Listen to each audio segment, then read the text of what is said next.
मुख्यमंत्री नायब सिंह सैनी का 2 दिवसीय कैथल दौरा। सीएम आज दोपहर बाद पहुंचेंगे कैथल। स्थानीय आरकेएसडी कॉलेज हॉल में सुनेंगे जन समस्याएं। 13 जुलाई को नशे के खिलाफ होने वाली हाफ मैराथन को देंगे हरी झंडी।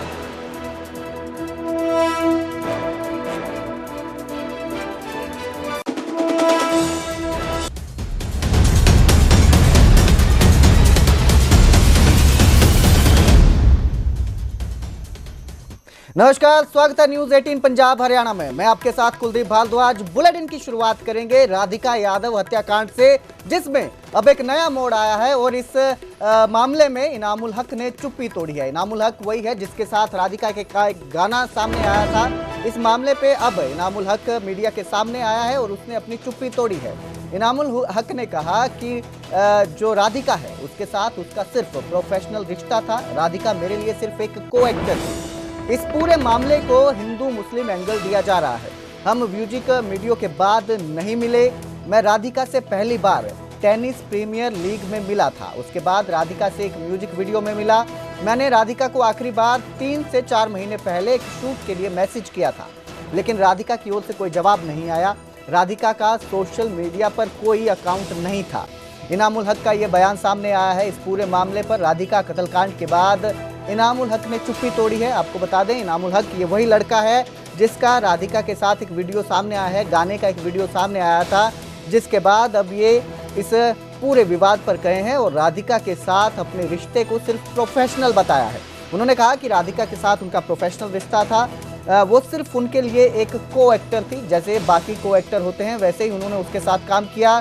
सिर्फ 2 या 3 बार ही वो उससे मिले हैं, इससे ज़्यादा उससे कभी मुलाकात भी नहीं हुई। आपको बता दें, वायरल म्यूजिक वीडियो में राधिका के साथ इनामुल हक जो है वो दिखाई दे रहे थे, जिसके बाद ये पूरा विवाद भड़का था। और अब इनामुल हक ने चुप्पी तोड़ते हुए कहा है कि पूरे मामले को हिंदू मुस्लिम एंगल दिया जा रहा है, जबकि राधिका के साथ उनका सिर्फ प्रोफेशनल रिश्ता था, वो उनके लिए सिर्फ एक को एक्टर थी।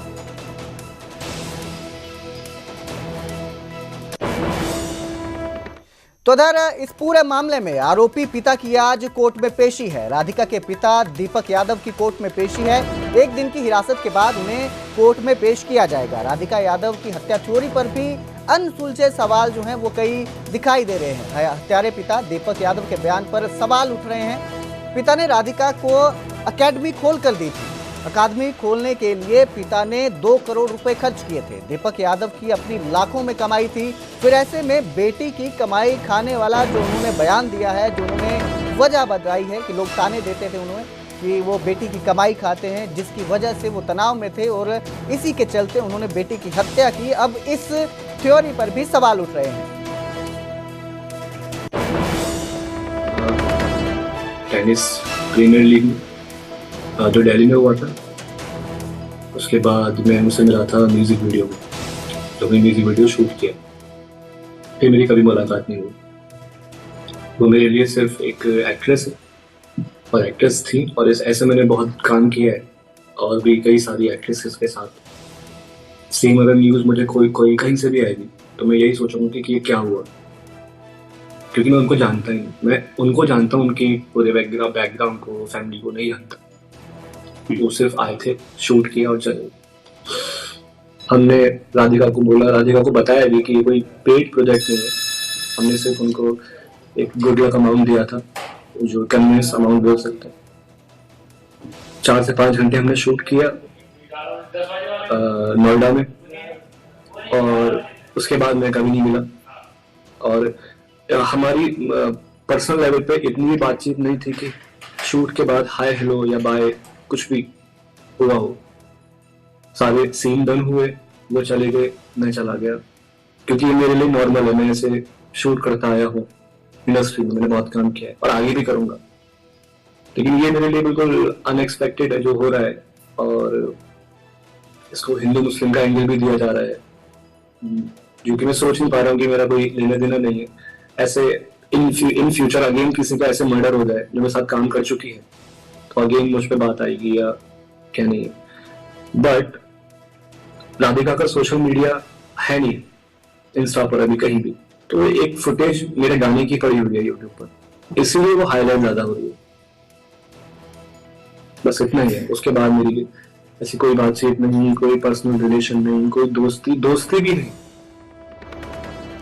तो राधिका हत्याकांड में चश्मदीद भी सामने आया है, जिसने न्यूज 18 को बताया कि राधिका के पिता कत्ल करने के बाद बाहर आए और फिर कहा कि मैंने उसे मार दिया। प्यारेलाल जी, जब ये इंसिडेंट हुआ कल करीबन 10:30 बजे, तो क्या आपने गन शॉट्स की आवाज़ें सुनी थी? जी नहीं, मैं नहीं सुना था। मैं यहाँ नहीं था, मैं था मंदिर में। मंदिर से आने के बाद में हमने ये सब कुछ बातें उतें कर रहा था, पानी भी पड़ रहा था, बारिश भी। तो हम हल्का फल्का मैं खड़ा होकर मैं सुना कि आपने की लड़ाई हो रहा, क्या हो रहा था। मैं सुना कुछ ये सब बात बता रहे हैं, लड़ रहे झगड़ रहे हैं। फिर भी मैं बहुत, आपको लड़ाई झगड़े की आवाज़ आ रही थी घर से? बाहर आके बाहर आ रही? हाँ, बाहर आपने बात कर रहे थे। हाँ, एक तो उस घर के एक मम्मी था, एक वो वाइफ था, इसकी मम्मी था। हाँ, राधा जी की मम्मी। ये अपने में बात कर रहे थे। तो हम जब इधर से जा रहे, कितने बजे की बात है ये कि वो लोग बाहर आके बात कर रहे? राधिका जी की मम्मी आप बोल रही है, मदर। तो वो कितने बजे करीबन बाहर आके बात कर रहे? ये करीब 11 बजे की है बात। 11 बजे की बात है। हाँ, 11 पौने 11 बजे। तो और कौन कौन थे उनके साथ में? नहीं, कोई नहीं था, बस ये एक तो वाइफ था, राधिका जी की मम्मी था, और उनको पत्नी भी था, वो पल्ले कोठी वाले की थी। ये अपने तीनों बात कर रहे थे। तो हम जाते हुए थोड़ा गौर किया बात को कि क्या क्या बात हो रहा है, कोई लड़ाई झगड़ा तो नहीं हो गया। कि हम बाजू में रहते हैं, कोई मान लिया भी आएगा, अगर पूछेगा तो मैं क्या जवाब दूंगा। फिर भी मैं बारिश में भीगता हुआ मैं बात को सुवादा उसको, भाई क्या बात है। तो भाई इतनी देर में भाई बोला कि लड़ाई हो गया। हाँ, लड़ाई हो गया, क्या बात हो गया, मार दिया। फिर बच्चा तो वो तो चला गया लेके, गाड़ी में लेके। फिर बाद में सुना हमने कि ठोक दिया। हमारी टीम राधिका के उस टेनिस कोचिंग स्टेडियम तक भी पहुंची, जहां वो बच्चों को ट्रेनिंग दिया करती थी। स्टेडियम में काम करने वालों ने बताया कि राधिका का स्वभाव मिलनसार था और वो हर किसी की मदद के लिए हमेशा तैयार रहती थी। इस वक्त में मैं उस ग्राउंड पे हूँ जहाँ पे राधिका बच्चों को सिखाने आती थी। और जब यहाँ पे सिखाने के लिए आती थी तो यहाँ पे किस तरह से उसका व्यवहार होता था इसको समझते हैं। हालांकि उसके बारे में कहा जाता है बहुत ही प्यार से सब स्टाफ से बातचीत करना, बहुत अच्छे से अपने स्टूडेंट्स के साथ बातचीत करना, ये उसका व्यवहार था। और इस वक्त में हमारे साथ में यहाँ पे ग्राउंड पे काम करने वाले साथी हैं, उनसे बात करते हैं। तनु से। तनु, मुझे ये बताइएगा, जो ये क्रिकेट का इधर है और वो साइड में टेनिस का है। तो राधिका जब आती थी कैसा उनका नेचर था, किस तरह से व्यवहार करती थी? सर व्यवहार तो उनका सही था, बोलने चालने से थी। वो मेरे से भैया करके बात करते थे। कभी भी मतलब कुछ भी काम की ज़रूरत पड़ती थी तो वो मेरे से ये कहते भैया ये काम कर दो, तो मैं वो काम कर देता था। और अपने ग्राउंड में इधर दूसरे आ जाते थे जहाँ मैच होता है, और वो अपने बच्चों को उधर ट्रेनिंग देते रहते थे। तो क्या उनका कोई टाइम होता था आने का यहाँ पे? टाइम सर वो ये था, सुबह आती थी 7 बजे और शाम को मतलब वो आती 4-5 बजे की तरफ, और फिर वो चली जाती थी ऐसे 6-7 बजे की तरफ में चली जाती थी। तो उनका वो जो आती थी तो अकेले वो अकेले आती थी टेम्पो से, और कभी कभार बच्चों के जो पेरेंट्स वगैरह थे उनके साथ चले जाते थे, बच्चे भी चले जाते थे। वो कहते थे कि भैया जहाँ तक जा रहे हो वहाँ तक छोड़ देना, वहाँ से हम अपने घर से। अच्छा। तो यहाँ पे उनके साथ में और भी उनके जो सर्वन और कौन क्या आते थे बताइए? पेरेंट्स के मम्मी पापा आते थे, और मतलब जो बच्चे थे वो आते थे सर। और कोई साथी उनका? और जो मतलब सावन सर। इनामुल साहब भी कोई आते थे क्या? इनामुल नाम का एक साथ में, उनके साथ में अक्सर उनका मित्र जो है दोस्त इनामुल। और तो सर मतलब उनके सर के साथ में कोई आता था, तो उनका नाम आप तो नहीं पता है कि सर यहाँ आते थे, सर को मैं जानता हूँ। अच्छा, जो सर आते थे साथ, उसका नाम नहीं पता है? हाँ, उनका नाम नहीं पता। तो ये सुबह में ही ज़्यादातर आती थी वो? सुबह और शाम को बच्चों का मतलब यहाँ ट्रेनिंग होता था। तो यहाँ पे जब आती थी तो खुद यहाँ बैठती थी ट्रेनिंग में और बताती थी खुद से? मतलब खुद खिलाती थी। अच्छा। हाँ, बच्चों को खुद खिलाती थी, और जैसे सर भी खिलाते थे। जैसे बच्चे ज़्यादा आ गए, जैसे 2 से 3 हो गए तो सर भी साथ में लगते थे, और जैसे 1-2 बच्चा है या बेटी है तो मैडम ही खिलाती थी। तो जो खेल होता है, कई बार जो वीडियो बनाना, रील बनाना, तो वो भी खुद से बनाती थी या कोई दोस्त यार? नहीं, रील तो मैंने सर यहाँ कभी देखी नहीं है बनाती हुई। हाँ, क्यों हम अपने ये काम में व्यस्त रहते हैं। सबसे ज़्यादा हमारा ग्राउंड का काम, उनका तो काम थोड़ी देर का है, बुला लेते नहीं, हमारा काम हो जाता है तो हम अपने ईद ग्राउंड पे आ जाते, क्यों यहाँ ज़्यादा मैच होते हैं। और अब बात करेंगे अहमदाबाद विमान हादसे की, जिस पर एयरक्राफ्ट एक्सीडेंट इन्वेस्टिगेशन ब्यूरो की रिपोर्ट सामने आई है। विमान हादसे की शुरुआती रिपोर्ट में बड़ा खुलासा हुआ है। AI-171 हादसे का कारण फ्यूल स्विच ऑफ का कट ऑफ होना बताया गया। 1 सेकंड में विमान के दोनों इंजन बंद हो गए। फ्यूल स्विच ऑफ के कट ऑफ के बाद इंजन बंद हुए। टेक ऑफ के समय फ्यूल जाना बंद हो गया। रिपोर्ट में यह खुलासा हुआ है। उड़ान के कुछ सेकंड बाद ही दोनों इंजन बंद हो गए, जिसके बाद स्विच की गड़बड़ी की चेतावनी दी गई और फ्यूल स्विच की जांच नहीं करवाई गई थी। ये भी रिपोर्ट में खुलासा हुआ है। 32 सेकंड हवा में रहने के बाद ये विमान क्रैश हुआ। टेक ऑफ के वक्त फ्लैप गियर सही स्थिति में नहीं थे। 12 जून को अहमदाबाद से लंदन जा रही फ्लाइट AI-171 टेक ऑफ के कुछ ही देर बाद एक मेडिकल हॉस्टल की इमारत से टकरा गई थी। इस हादसे में 270 लोगों की मौत हो गई थी, जिनमें 241 यात्री और क्रू मेंबर शामिल थे। सिर्फ एक यात्री इस हादसे में जिंदा बचा है, बाकी सबकी इस हादसे में मौत हो गई थी। तो आपको बता दें कि अब इसमें रिपोर्ट आई है। रिपोर्ट के बाद खुलासा हुआ है कि जो स्विच था वो कट ऑफ हो गया और उसके बाद फ्यूल नहीं मिला इंजन को फ्यूल नहीं मिलने से दोनों इंजन बंद हो गए और ये हादसा हुआ है।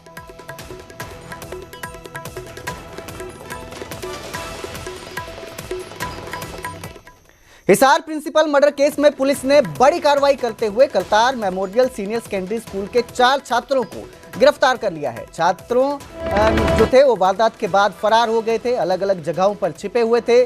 पुलिस के मुताबिक इन छात्रों ने स्कूल के अनुशासन को लेकर प्रिंसिपल द्वारा बार बार डांटने और कपड़ों की सख्ती से ऐसी बातों से नाराज होकर इस सनसनीखेज हत्या को अंजाम दिया। एसपी अमित यशवर्धन ने बताया कि पकड़े गए दो छात्र जो हैं वो प्रिंसिपल के ही गांव से हैं, जबकि बाकी 2 दूसरे गांवों से हैं। मामले की जांच में एक और चौंकाने वाला एंगल सामने आया है। पुलिस को शक है कि इन छात्रों पर किसी आपराधिक गैंग का भी असर हो सकता है। पुलिस इस दिशा में भी गहराई से जांच कर रही है और आने वाले दिनों में और गिरफ्तारियों की संभावना जताई जा रही है। बता दें कि स्कूल में छात्रों ने प्रिंसिपल की हत्या कर दी थी। चाकू घोंपकर प्रिंसिपल को मौत के घाट उतारा था, जिसके बाद ये छात्र भाग गए थे, फरार चल रहे थे और अब पुलिस ने 4 छात्रों को गिरफ्तार किया है।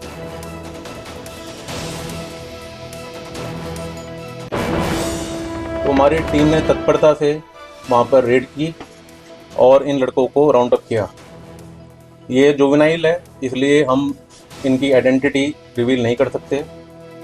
तो इनसे जो जांच में हमें पता चला उसका कारण ये था कि जो प्रिंसिपल थे जो अब नहीं रहे, तो वो इनको समय समय पर सुधार कार्य करने के लिए टोका टाकी करते थे। 2 दिन पहले ये पूरी रंजिश पूरी कंस्पायरेसी तैयार करी थी, क्योंकि इसे जो अफेक्टेड थे वो 4 लड़के थे। तो चारों का रोल इसमें है। 2 लड़के मौके पे थे और 2 लड़के इसमें कॉन्स्पिरेसी में थे, जिन्होंने इनको वेपन सप्लाई किया। उधर रोहतक रेलवे स्टेशन पर महिला का मर्डर कर दिया गया। सरेआम महिला को गोलियां मारी गई। गोलियां मारने के बाद महिला प्लेटफॉर्म पर तड़पती रही, लेकिन इस दौरान जो आरोपी है वो वहीं खड़ा रहकर फोन चलाता रहा। रिटायर्ड फौजी ने इस पूरी वारदात को अंजाम दिया है। महिला की हत्या की है। रिटायर्ड फौजी ने गोली मारकर महिला को मौत के घाट उतारा है। रोहतक पीजीआई में इलाज के दौरान महिला की मौत हुई। तो वहीं पीएम मोदी और गृह मंत्री अमित शाह पर दिए गए बयानों को लेकर सीएम सैनी ने भगवंत मान पर हमला बोला है। सीएम सैनी ने कहा कि भगवंत मान जी, शायद आप भूल गए हैं कि वो सिर्फ प्रधानमंत्री नहीं बल्कि 140 करोड़ भारतीय लोगों के विश्वास और नेतृत्व पर टिप्पणी कर रहे हैं। आपको ग्लोबल राजनीति करने की जगह अपने राज्य पर ध्यान देना चाहिए, जो नशाखोरी, भ्रष्टाचार और कर्ज में डूब चुका है। ये टिप्पणी सिर्फ भाषा की मर्यादा का उल्लंघन नहीं, बल्कि ये लोकतांत्रिक मूल्यों और संवैधानिक पदों की गरिमा को ठेस पहुंचाने वाली है। इस अमर्यादित टिप्पणी के लिए भगवंत मान को देश से माफी मांगनी चाहिए। आपको बता दें, भगवंत मान ने कल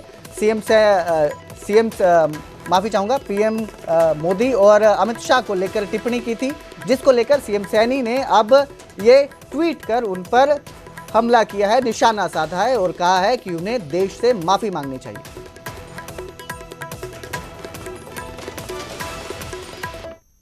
रोहतक में देह व्यापार मामले में रेड हुई। होटल और जूस कॉर्नर में देह व्यापार का खुलासा हुआ।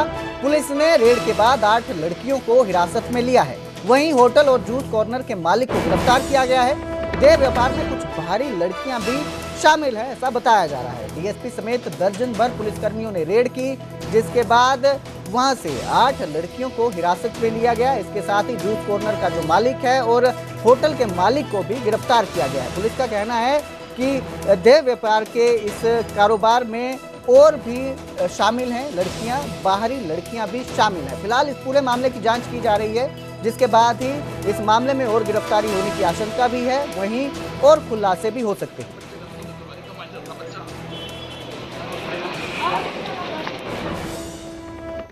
उधर कैथल आधार सेवा केंद्र में फर्जीवाड़े का खुलासा हुआ। नगर परिषद में फर्जीवाड़ा करने वाले आधार सेवा केंद्र का खुलासा हुआ। आधार कार्ड में लड़की की उम्र बढ़ाई गई, फर्जी दस्तावेज लगाकर नाबालिग को बालिग बनाया गया। कोर्ट मैरिज करवाने के लिए उम्र बढ़ाई गई। आधार में फर्जीवाड़े के लिए फर्जी दस्तावेजों का इस्तेमाल किया गया। फर्जीवाड़े के मामले में आधार सेवा केंद्र का संचालक गिरफ्तार किया गया है। नगर परिषद में अब भी इस तरह का काम चल रहा है। विवादित आधार सेवा केंद्र जो है वो चल रहा है। पैसे के लालच में फर्जीवाड़े को अंजाम दिया गया था। कैथल के नगर परिषद में संचालित एक आधार सेवा केंद्र फर्जीवाड़े का अड्डा बन गया है। इस सेंटर का मालिक वीरेंद्र उर्फ विकी धीमान ने पैसे के लालच में एक नाबालिग के आधार कार्ड से छेड़छाड़ की और उसकी उम्र बढ़ा दी। उसी कार्ड के आधार पर लड़की ने कोर्ट में शादी कर ली। आरोपी आधार सेवा केंद्र संचालक एक पार्षद प्रतिनिधि भी है और अब वो जेल की सलाखों के पीछे है। लड़की के परिवार वालों ने इस घोटाले का खुलासा किया और पुलिस में शिकायत दर्ज करवाई। पुलिस ने इस मामले में वीरेंद्र समेत 3 आरोपियों को गिरफ्तार कर लिया है और नाबालिग लड़की को नारी निकेतन भेज दिया गया है।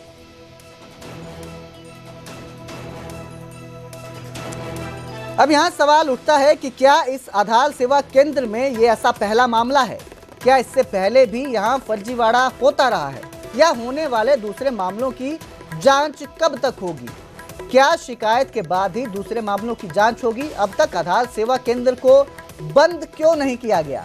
सवाल उठता है कि जब सेंटर का मालिक जेल में है तो कैथल नगर परिषद में ये फर्जी काम करने वाला आधार सेवा केंद्र अब तक क्यों चल रहा है? तो ये सवाल हैं जो उठ रहे हैं। अब इसका जवाब जांच के बाद ही साफ हो पाएगा। अब देखना यह है कि इस पूरे मामले में जांच कब तक होती है।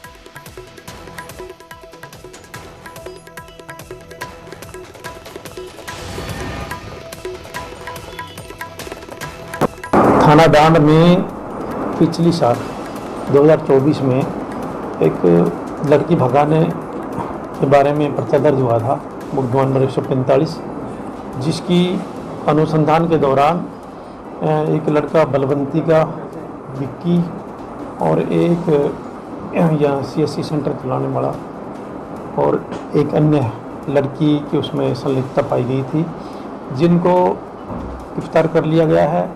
और जो फर्जी कागजात तैयार किए गए उसके लिए उनका जो धाराएं बनती थी वो धाराएं भी ऐड कर दी गई है। और वो लड़की नाबालिग है जो आजकल करनाल नारी निकेतन में भेजी हुई है। फर्जी डॉक्यूमेंट को